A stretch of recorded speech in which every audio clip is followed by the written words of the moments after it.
Hi, so I'm going to talk a bit about dyslexia with the asterisk that I am not an expert in this field. I'm a biology/ecology person who happens to be dyslexic and finds information interesting. So, what is dyslexia?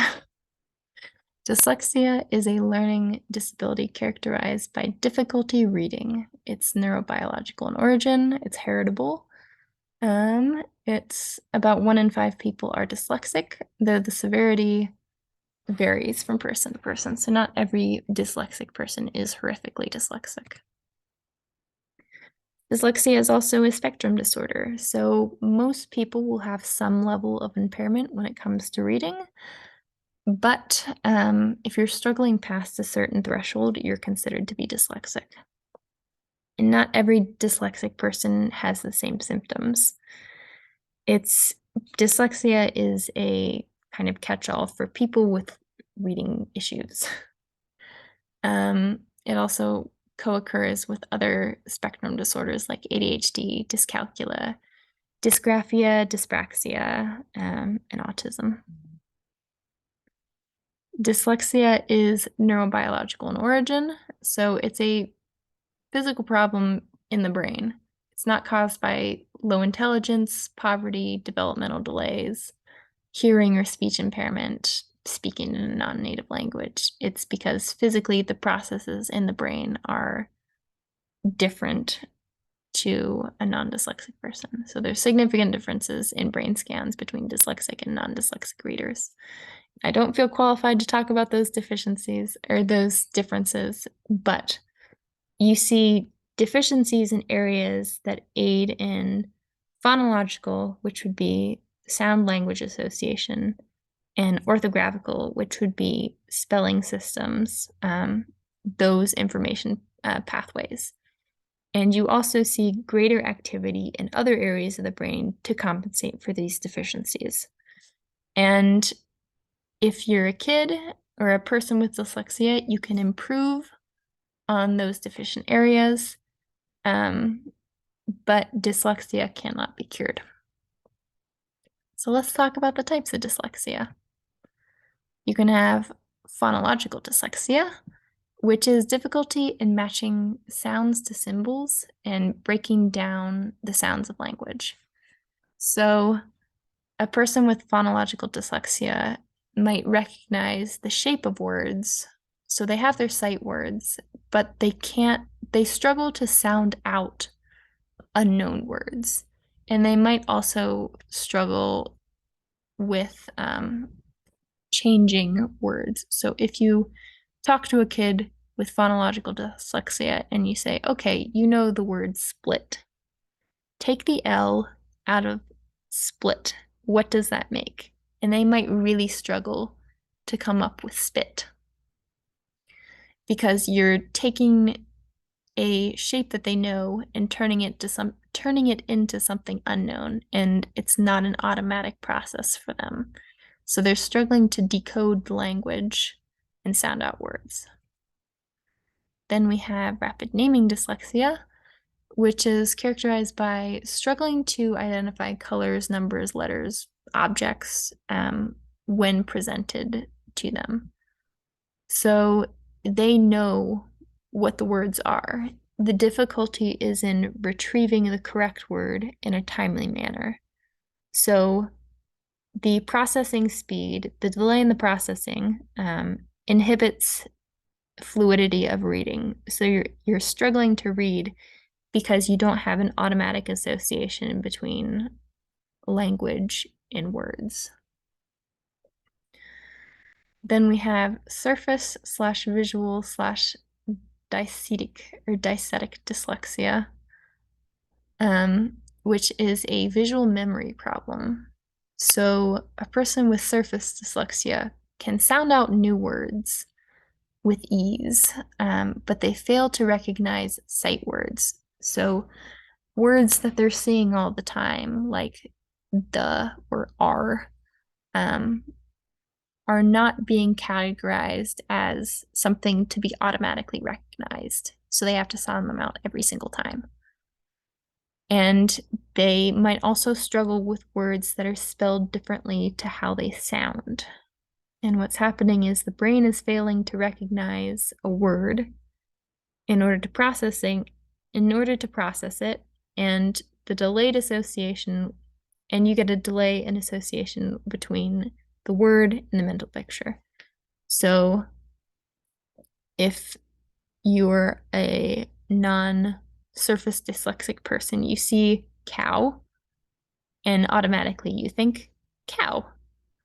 But if you have surface dyslexia, you might have to think ow, and then you don't have this automatic association. So I've also seen visual dyslexia used to describe visual distortions, and I think I'm an outsider in the field, so I don't know for sure, but it seems like there's some disagreement in terms of how to characterize visual distortions, whether that is something inherent to dyslexia or not. Because visual distortions imply an issue with visual processing, which is not a language/phonics based issue. So, is that something inherent to dyslexia? I don't know. But it's typically what people think of when they think of dyslexia. So, and you do have a lot of people with dyslexia who also have visual distortions, but it's not inherent. Like my dyslexia is an issue, like my visual troubles with dyslexia come from tracking across the page. And so I'm not seeing visually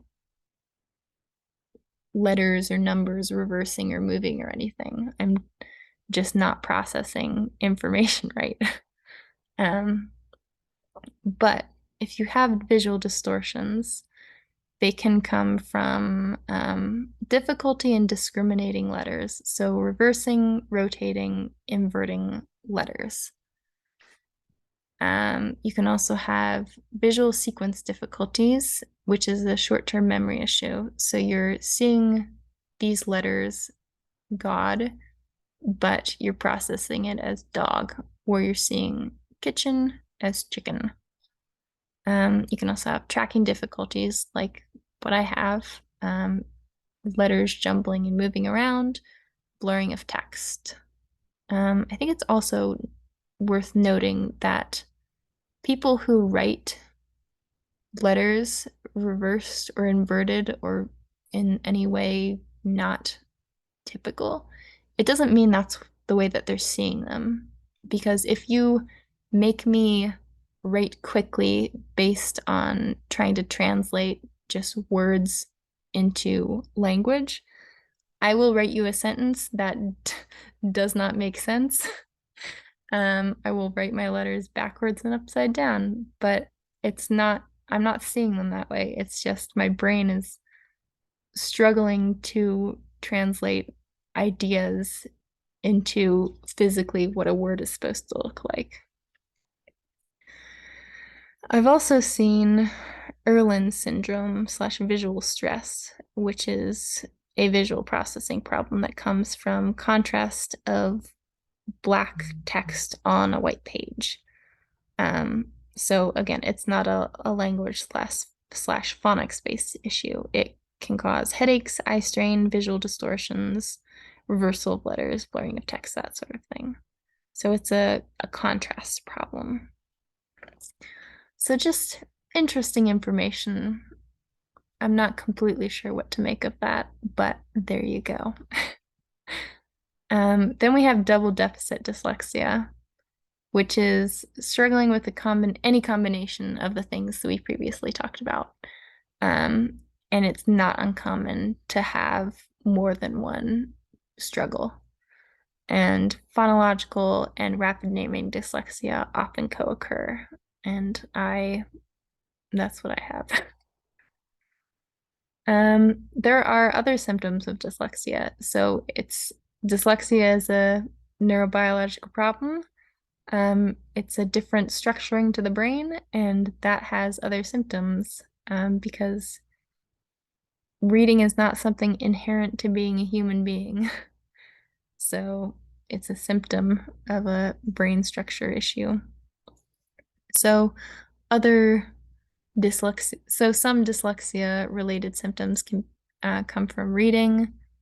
You can have motor control issues, memory difficulties, spatial temporal problems, writing issues, listening issues, and spelling issues. And all of these things can come from brain structure problems.